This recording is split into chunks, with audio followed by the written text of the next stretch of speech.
Great. All right. Thank you for listening to this new podcast series, Trump Nations, where we are going to go in depth and make sense of what happened with the insurrection with Trump voters. It was a big shock in 2016. How the hell did Trump win and who voted for him? And that's really lasted until now, 2021. And we have Dr. James Gardner from The Ohio State University. He's worked for the FBI. He's worked for the DEA.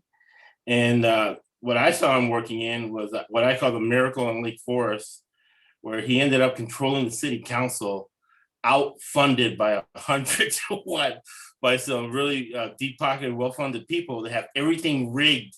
And the only maybe year that I saw everything not rigged was masterminded by this man, Dr. James Gardner. And now he's dove deep into Trump, what Trump voters are, the insurrection.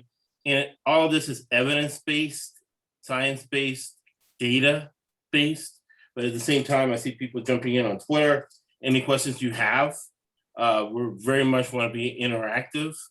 And one of the things that Dr. Gardner and I agreed in the beginning, many, many years ago, a decade when we met, is that people should be independent, right? That city council in Lake Forest, they sung like a canary because they were part of the same cartel, right? They all voted in a block and nobody had any independent thinking. And really, we're the most educated public in the history of mankind. Everybody should be able to formulate their own opinion, and freedom is not free. So if everybody's thinking the same and groupthink, right, it leads to a lot of things that we don't want in society.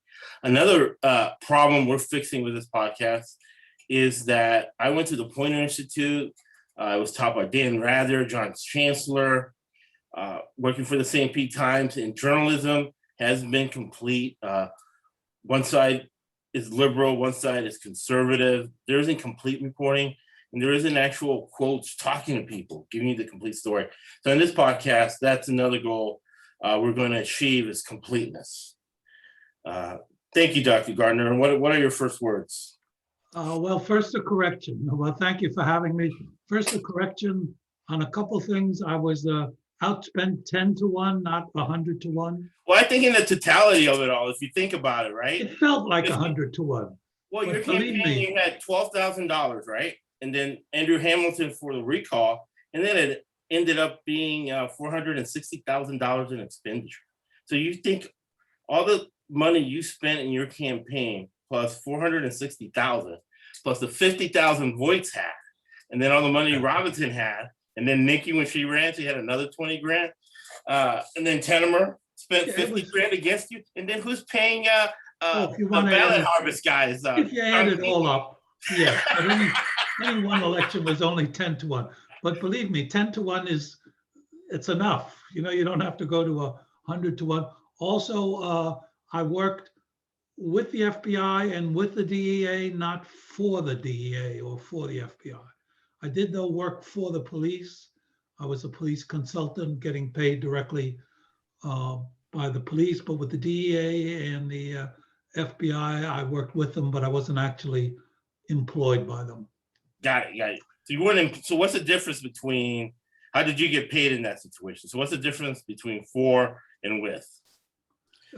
First, it's a lot of money, and who's paying you though? Where was the money coming from? Well, when I was working for the police department paid me, so they gave me a check. Right. I don't know, weekly or monthly or something like that for my services. With the DEA, for example, the DEA wanted to set up a community-based drug enforcement clinic when I was in Columbus, Ohio. So I was working with a community-based nonprofit group then, and I liaised with the DEA in order to bring them in to the setup that we had in order to be able to transition effectively. The nonprofit was paying. Yeah, and I wasn't getting paid by anybody. I was just Right. working Got it. to help the agencies go along. Right. So yeah, other than that, it's pretty accurate. What we'll be doing here is more of a data-based, an empirical look at the issues. In this case, in this series we're about to do, we're focused on the insurrection. Going forward, we'll take a look back at Trump nations and the people who voted for Trump and what they're like, although I imagine that'll come into this discussion too. So this is going to be. I had 2 podcasts with Sarah Lynn Robinson. Now she's with The Ringer.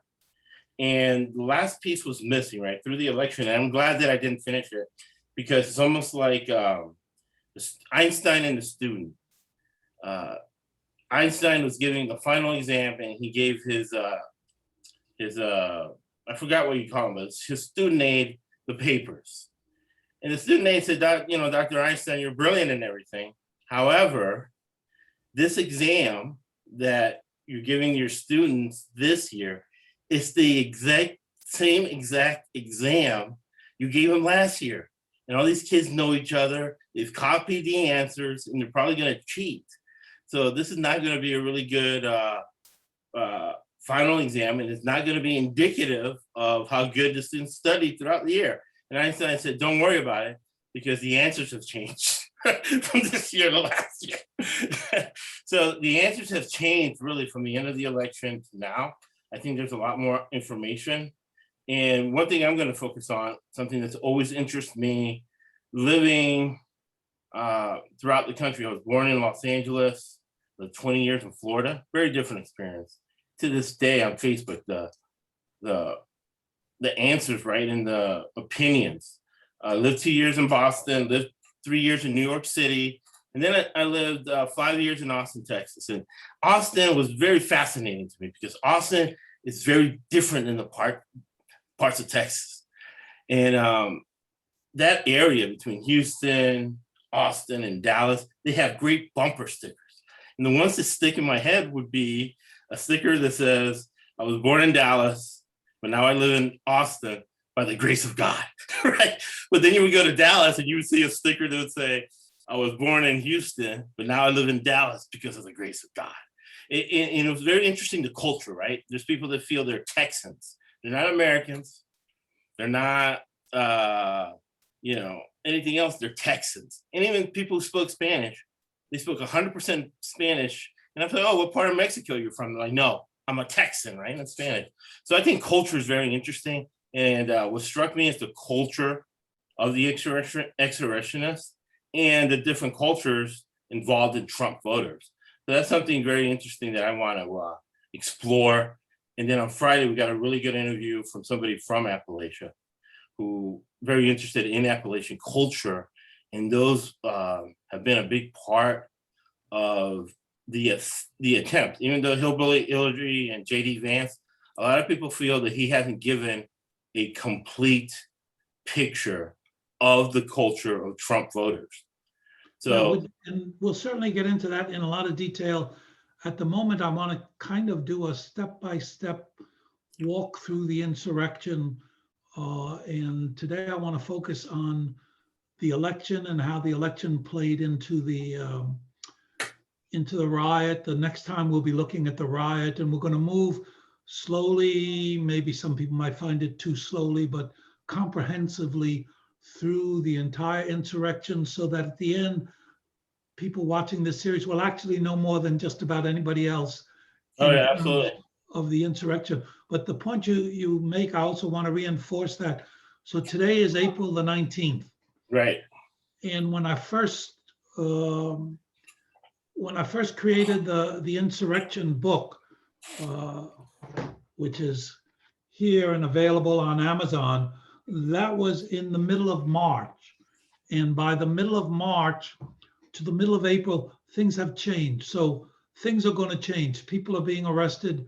New people are being arrested all the time. New information's coming out all the time.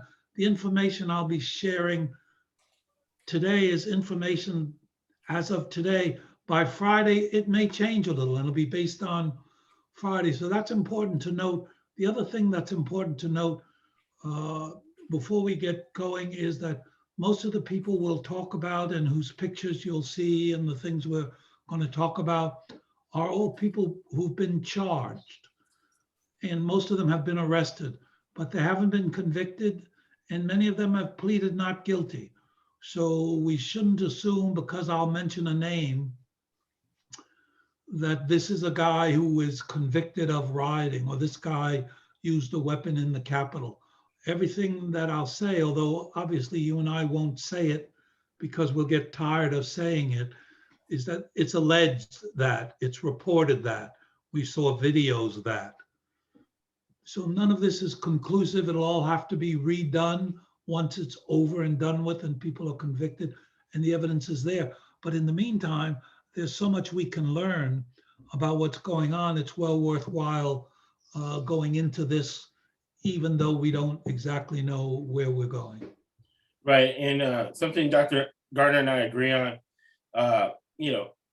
details are important. So we've owned businesses and there's no such thing as an insignificant detail. So people that listen to the sports betting podcast, horse racing, true crime podcast, and another thing I like about Dr. Gardner that he's older than I am, so he understands these references that I'll bring up, like Paul Harvey, right? I like giving the rest of the story, right? Because it really is important. Sometimes it changes the whole perspective of the story. And Dr. Gardner, I can throw things at, and this is not over his head, and he kind of gets it. And even though this is nuanced, it's very important in our horse racing true crime podcast we talk about crime and regulation. And I'll go through this because Dr. Gardner will understand it. And thank you for everybody who's been listening to the podcast network, growing the network. And knock on wood, 2 years in, all of our ratings have been 5-star ratings. So thank you for that. Gardner will understand that we talk about the finance, we talk about sports betting, horse racing true crime. And it's something that really hit home when Dr. Gardner was mayor of Lake Forest and when he was on the city council, right? And culture has a lot to do with it as well. There's a big difference, the way he just said, between somebody being charged with a crime and somebody being convicted of a crime. We've also talked about in the horse racing true crime, and I believe, and at the end of this, let me know if you agree with this, Dr. Gardner, as we set the ground rules like a trial, right? We set the ground rules moving forward. There's a huge difference as well between justice, right, and the law, right? They're distant cousins at best. And there's a big difference between something that's unethical and something that's illegal. There's a big difference between something that might be immoral and illegal, right, and unethical. Now, one thing that I learned in the recall, when they recalled Hamilton, and I went around and I spoke to about 4,000 people in this conservative place that's home to Saddleback Church. And I was surprised by these Christian types that said, hey, I expect politicians to break the law as part of the deal. I'm like, oh, don't you go to church? Don't these people are, So it's very interesting. So there are people that will do something they feel is immoral and unethical, but they would never do anything that's illegal, right? And there's people that would do all three. So I think it's very important to make a distinction with that. An example would be the city council. They would do something unethical and immoral, but it wasn't illegal and they were fine with it. As long as it wasn't illegal, they would do it. In regulations, right? Like in the horse racing industry, we talk about in the insurrection with Trump voters, Trump's behavior, right? He gets a huge evangelical push, even though he's been married 3 times. And he's cheated on almost every single business deal he's ever been in. But it's okay with him, right? It might be immoral, it might be unethical, but they don't care. So I think it's very important to make those distinctions in life in your own local city boards and such, as you gain perspective, you get insight, and what's going on with the interaction. What are your thoughts on that? We'll hit on that many times. Let's see if I can get this screen up and get the first start of the program going with the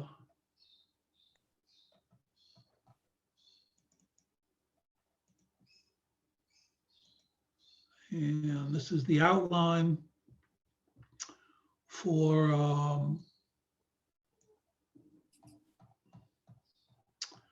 the election. And can you see that on this? Is that on the screen? Yes, it's on the screen. Part one, the election. Okay, part one, the election. The reason we're starting with the election is the major reason.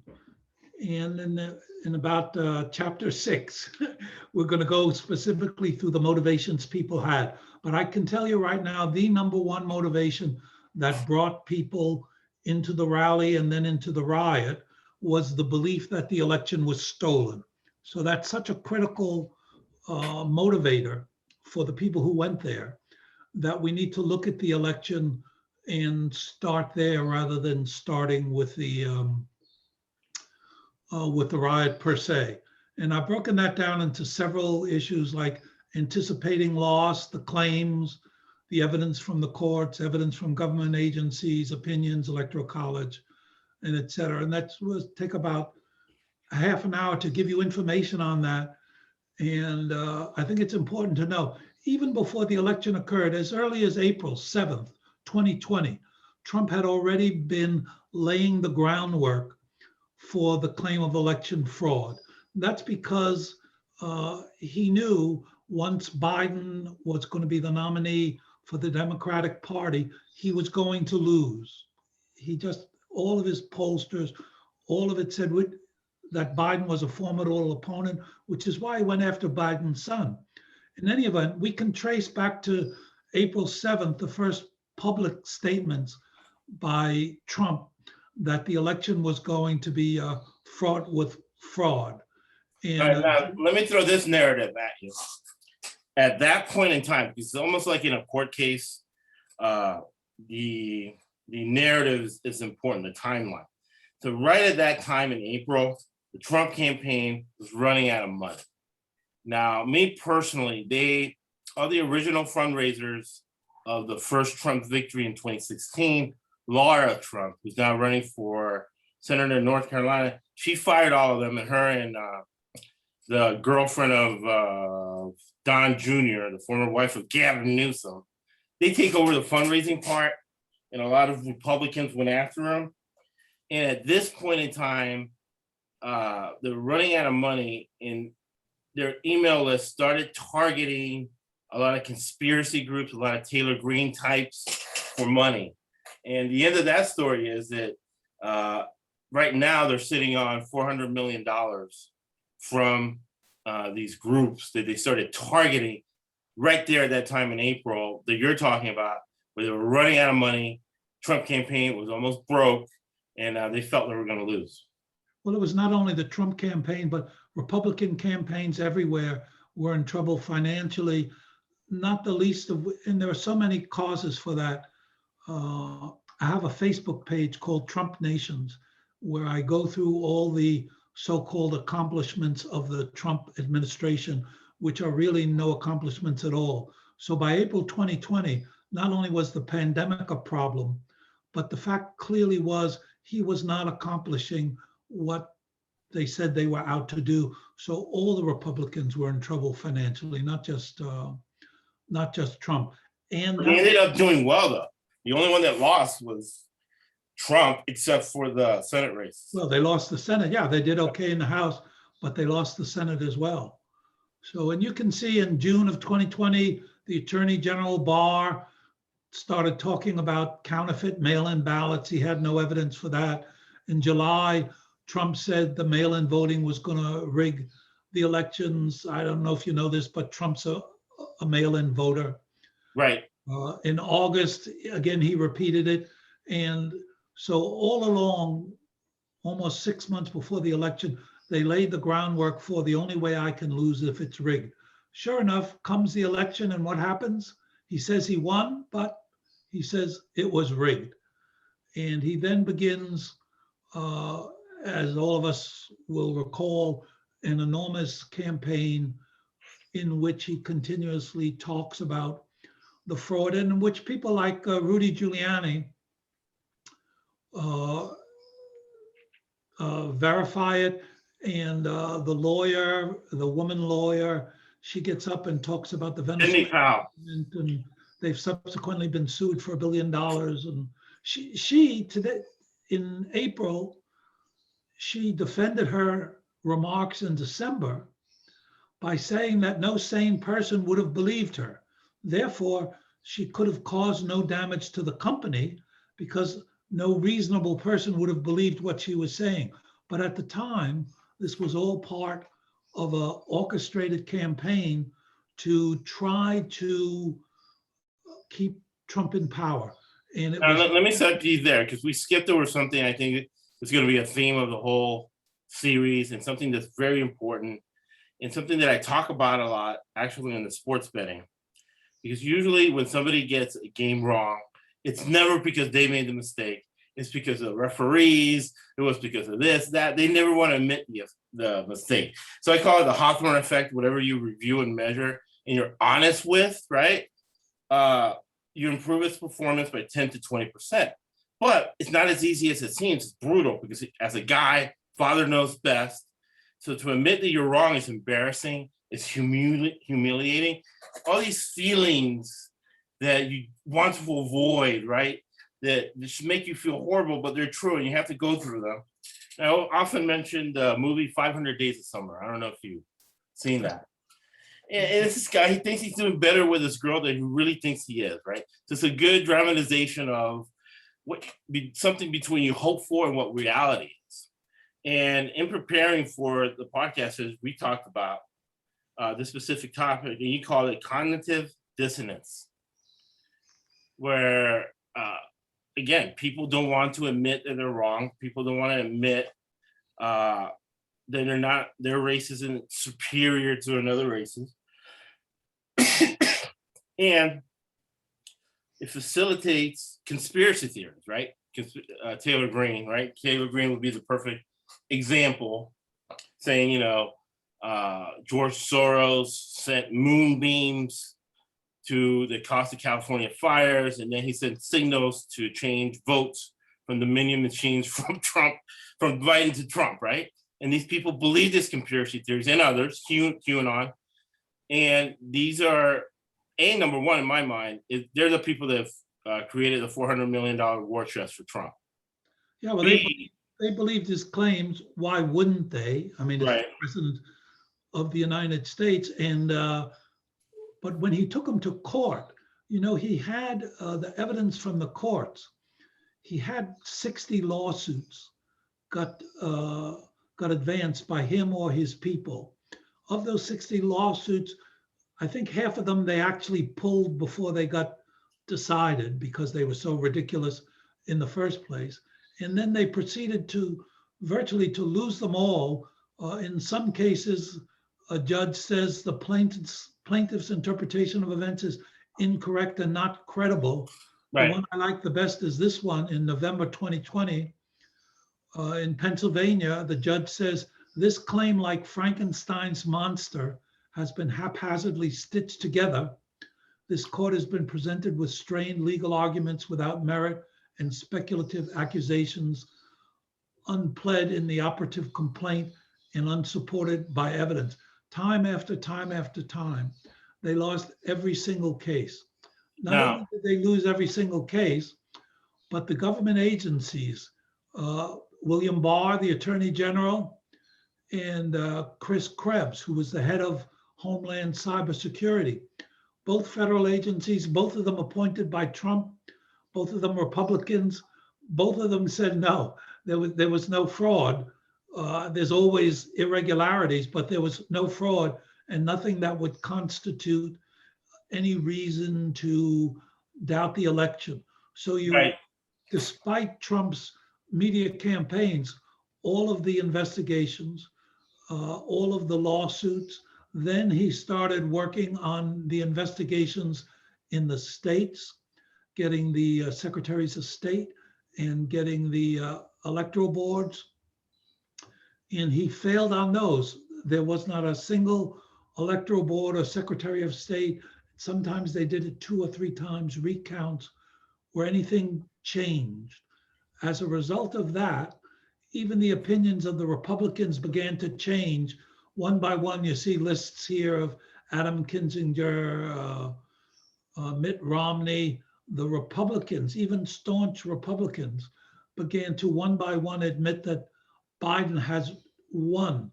As this is developing and going into December, and Trump tried to get the Electoral College to the states to change the Electoral College electors, which is something they couldn't do and they didn't do. So his last ditch attempt to try to keep in power was to be able to interfere with the Electoral College meeting in January 6th. And that's what made, up until then, the Electoral College had met, they had certified. They now simply had to go on January 6th to a joint session of Congress where the 2 houses would get together, decide basically to accept, because there's really no alternative, Right. the results, and certify that Biden would win. This is a map of Right. what the Electoral College. Yeah, I want to stop you there and take one step back just to be comprehensive. Sure. Now, this game plan by Trump was first started in 2008, 2007, and we can measure, right? Because people from Acorn, it was a grassroots organization. What they would do is they would fill out welfare applications for people in minority neighborhoods, and they would register them to vote and then intimidate them, make them vote for the union and vote for Democrats. Right? That's what that all started with Obama. And Trump has never let it go. Now we're in 2021, he's still talking about it. And he felt that irregularities like that happen in every election. However, the fraud that happened in the 2020 election was not enough to overturn the votes in specifically Nevada, Arizona, Pennsylvania, Michigan, and Wisconsin, which were the 5 battleground states that determined the outcome of the election because of the Electoral College. And I'm going to show a picture in the next podcast of John Claycomb. Now, John Claycomb was in a precinct that Dr. Gardner was running in, and out of the 10 precincts, Dr. Gardner was won or was tied. He lost in 2 precincts by every other precinct was like 50-50. These 2 precincts, one lost 70 to 30%, and the other one, the one I was in, the one that I have direct evidence in, he lost, I think it was like 57 to 43 was the margin. So John Claycomb came in my viewpoint with 10 ballots, and he stuffed them in the box. Then he started talking and influencing people in line illegally to vote against Dr. Gardner's opponent. So that's when I take my phone out, of course, and take a picture of him doing so. So that's ballot harvesting. That's totally illegal. And that's what Trump has accused people of doing on a wide scale. The other election fraud that I have direct evidence is a recording of Orange County Supervisor Don Wagner, and he sent out a robocall. And in the robocall, he says, number 4, pick number 4 if you're okay with someone coming over to your house and filling out your ballot for you. That's 100% illegal. And this Don Wagner guy supports Scott Voights that Dr. Gardner ran against and served on city council with, and he's been his employee for 15 years. So those are the ballot irregularities and ballot fraud and election fraud that I have direct evidence of, right? There's 2 types of evidence. Direct evidence that you see with your eyes. Yeah, go ahead. Kind of stuff happens all the time. Right. You need to keep in mind, and it's a dozen votes here, 100 votes there, maybe even 1,000 votes happened that way. Donald Trump lost by over 7 million votes. Right. It was one of the largest losses, I think the second largest loss in the 21st century. There was only. However, yeah, but to mitigate that, 46,000 votes go the other way, right? And remember when he was shaking down the Secretary of State in Georgia, he kept saying 10,000. So Yeah, you take 40,000 votes. Yeah. It never comes to that many that's Yeah. in any one precinct or in any one area. So he lost convincingly and over again, whether it was the courts or the government agencies or the recounts or the investigations by the secretaries of state. He kept losing, but his last ditch attempt was to try to convince the members of Congress somehow to do something that was out of their power to do. Okay, so let me ask you this. Right, we're at this point, right? And the phrase I like that I would let that I would say to stop the steal people. Yes, there was fraud, right? And they should look at fraud kind of in your election, like a city council election when you lost by 400 votes. What John Claycom did possibly could have determined the outcome, but not in this case. There wasn't enough fraud, right? There wasn't enough fraud out there to change the outcome. So now what's going through the mind? A lot of the fraud cases, when they finally produced the report, I believe as many fraud cases were on Trump's behalf as they were on Biden's behalf. So there was no clear cut, the Democrats are up to mischief. Everybody was up to mischief. Everybody is always up to mischief. I think in Pennsylvania, I think it might have been like a 20,000 vote swing where they found Trump fraud versus Biden fraud. But so now let me think of this, because you're the psychotherapist, right? We know for a fact there aren't enough votes to overturn the election. It's January 6th, right? What is going through the mind of Josh Hawley, and what's going through the mind of Ted Cruz? Both Harvard, Ivy League educated lawyers who won cases in front of the Supreme Court. They're not dummies. You and I know there wasn't enough votes to overturn the election, right? There wasn't enough fraud to overturn the election. Why are they at January 6th raising money from the insurrectionists? And why are they still insisting arbitrating or arguing against what you and I see clear cut and obvious?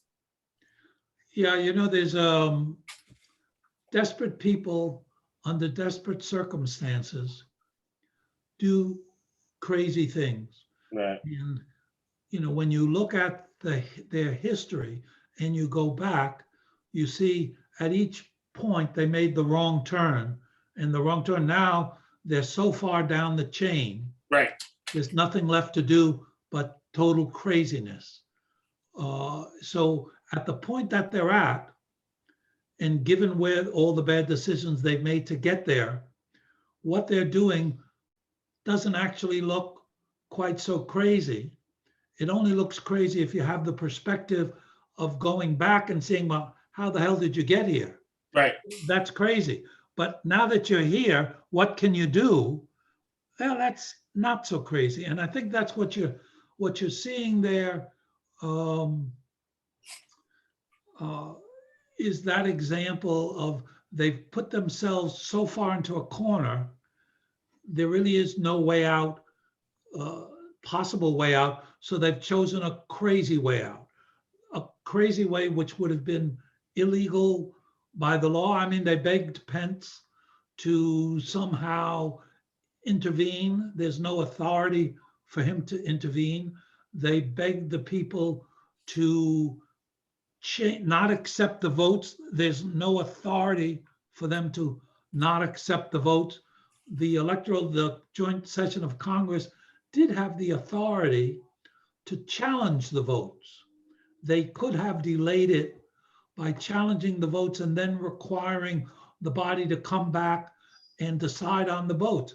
But given where they were, with the court evidence, the reinvestigations, the secretaries of state, the electoral board, there was no evidence that could survive to justify challenging the votes, although they could have delayed it by challenging the votes and might have, interestingly enough, had the riot not occurred.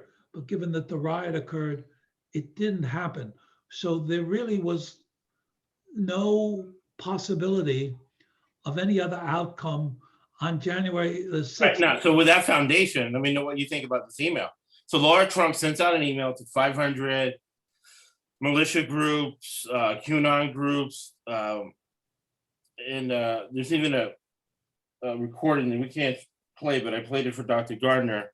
Why did she send out an email saying, hey, 1776, we're going to change the outcome of the election January 6th, reserve your spot, it's only for $200.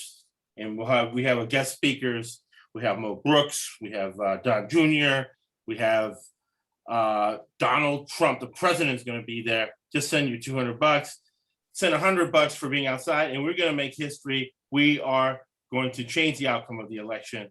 Book it. Yeah, again, desperate people under desperate circumstances. They were hoping the same way people, when your football team is losing by Right. points and you got a minute left, yeah, maybe they can score 2 touchdowns in a minute. It's maybe happened once before. Right. They were just desperately hoping that somehow the riot and the insurrection would scare the representatives and the senators into doing something they were unable to do. So it was Right. Desperate thoughts and desperate measures. But it's part of the culture too, right? My team against your team, right? And then you see the fights. Let me know what you think about this, right? Are these the same people that get in fights in Little League games? Their Little League team loses and they start fighting the other parents? Or like you say, they lose the game and they start fighting the fans from the other team? They have such a belief in their team that the facts really don't matter. And it's just an irrational approach, right? The facts don't matter. And I think in the back of their mind, because there is evidence dug up by the FBI, and it was even in plain sight before the FBI had to dig it up, that they were planning, if this failed, it looked like they were planning something more serious. Dare I say a military coup? I don't want to say a military coup, but there seems to have been another meeting planned for later that month, which if this one failed, the next meeting would have been much more violent. And many of the people that we'll be talking about later who were arrested went home and applied for firearm weapons. Many of them, there are lots of emails and Facebook and tweets in people anticipating that in 2 weeks they were going to come back and it was going to be a far more violent encounter. An encounter in which it would not have been impossible, highly unlikely, but not impossible for someone like President Trump to say, under the conditions, we really can't transition the government. We'll have to rule until we get it under control. I think that was their. Well, supposedly there was a meeting with Hail Mary. With Michael Flynn, who he gave a pardon to. And I'll put links on the episode notes to all the reporting that we mentioned, right? So one link I'll put was the plot that he also got a pardon for. Michael Flynn and his brother illegally kidnapped a dissident from Turkey, and they were paid by the government of Turkey to kidnap this guy.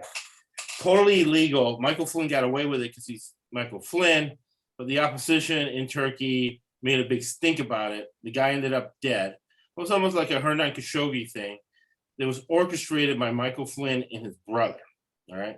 So there's a lot of dealings back and forth. Michael Flynn, he got a pardon for this as well, but when you're doing official business with another government, you have to apply as a foreign agent. And Michael Flynn didn't do any of that. Fast forward to Michael Flynn, was one of the big guys at the Republican Convention 2016. And in that campaign, of lock her up, lock her up. He used to have those fiery speeches of locking up Hillary Clinton. Michael Flynn then becomes, I think it was like Secretary of State, but it didn't last long because he hadn't registered as a foreign agent, and he was talking to prominent Russians that are in the Mueller report. And finally, now after the fact, the Ukrainian oligarch was giving campaign reports from Michael Flynn and Manafort, which both of them been pardoned, to Vladimir Putin in his offices. Last week, we'll put that link to that. So Michael Flynn, during this time Dr. Gardner's talking about, reportedly from people that were in the meeting, and we'll put those links from the New York Times, suggested to Donald Trump that he should figure out a way to institute martial law. And under martial law, that way was their crazy plan. The crazy part to me about this meeting, supposedly Sidney Powell was there. Yes, Sidney Powell, Giuliani, and Michael Flynn advising Trump of all this nonsense. Yeah, I honestly believe this was in the back of their mind, but that's pure speculation on my part. I mean, or like in court, they would say circumstantial evidence, right? Because I just explained to you who Michael Flynn is, and now Michael Flynn is in this meeting, and people are reporting to him, right, that he should set up a scenario, which 6 was a perfect scenario to set up to martial law. So in a way, a good lawyer out there would say that's pretty good circumstantial evidence, maybe not direct evidence, but circumstantial evidence. Looking at the timeline, what you're saying. It's hard to know. And again, it's, desperate people under desperate circumstances. Right. They put themselves January 6th, almost regardless of what happened, unless they had actually burned down the Capitol and unless they had actually gotten inside and killed people. Short of that, what they did was not sufficient to keep Trump in office. It was a secession, right? Because that's why. It's even worse. We'll go, I'm not sure if we'll do this on the next episode or the following episode, but they had weapons and explosives. They were prepared to do far worse than they actually did. And there, but for the grace of God and a couple of mistaken steps and people forgetting things, they didn't do what they did. But they came prepared to do much worse than they actually did. And it was the line of secession, right? Because I've gone through my mind and listened to media out there. How do you pull off a coup, right? You would have to kill Mike Pence, you'd hang Nancy Pelosi. I mean, this was all stuff, they weren't even hiding their efforts to do that. And right. Later on, we'll go through examples of correspondence between these people. Killing and capturing these people was part of the plan. They weren't able to do it. Had they been able to do it, that might have been the justification for a military. And that's when McConnell would have came into play. And I don't know who is the fourth in line of secession. It might have been somebody like Mike Pompeo. Well, there's no succession. Donald Trump would just stay, but he wouldn't transition the government because it was too fraught with difficulties. So I think that the Congress, even if they kill Pelosi, the Democrats would have had a majority in Congress, so they would just name a new speaker. But not for martial law. Yeah. Not if they declared martial law. The martial law that Abraham Lincoln, another Republican, although a very different Republican, right. Abraham Lincoln declared martial law during the Civil War. And during that time, he suspended habeas corpus, he suspended trials. He did all kinds of things that he felt were necessary to keep the nation whole. That was a precedent that Donald Trump could have adopted had the January 6th riot been much worse than it was. And they had to kill the line of secession. And I think the problem he had to. No, there is no secession. Trump is still there. There's no one to succeed. Trump is still in office. The same way Lincoln was in office. Lincoln declared, until January 20th, right? Yeah, Trump would have simply declared martial law and stayed and suspended the election until such time that the government had been restored. So, Right. So the problem he had, and it's the problem he had during the riots, was that Milley, right, in the generals in the military, none of them went along with it. no, but they didn't have to go. They didn't have to go along with him. Had they succeeded, had the insurrectionists succeeded in killing and burning, that would have been enough justification to declare martial law. Yeah, but enforcing martial law. So you can declare martial law, but if the military declines to enforce it, then he's out of luck. And then he would have been out January 20th. You know that Lincoln faced the same problem, and the military went along with him. The Right. military That's the key. of obeying the commander in chief, even when they don't like what he's doing. George Right. McClellan, who was a general and who later ran against Lincoln, still obeyed Lincoln because he was the commander in chief, even though McClellan later ran against him in '64 and lost. So Right. I think these were the crazy ideas going on. And this is the background to the riot, which is the topic we'll be discussing Right. next Friday, this coming Friday at 12 o'clock, right? Yeah. This coming Friday at 12 o'clock. So we're going to talk about January 6th, the Capitol riots on that one. Right. That'll be a in-depth discussion of the riot. All right. Okay, great. Thank you. And I'll see you then.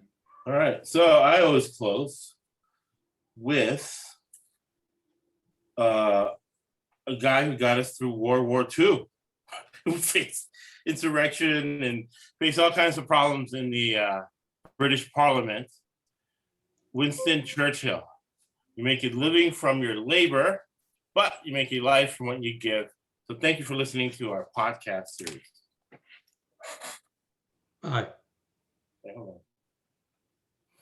Not for me 1 second.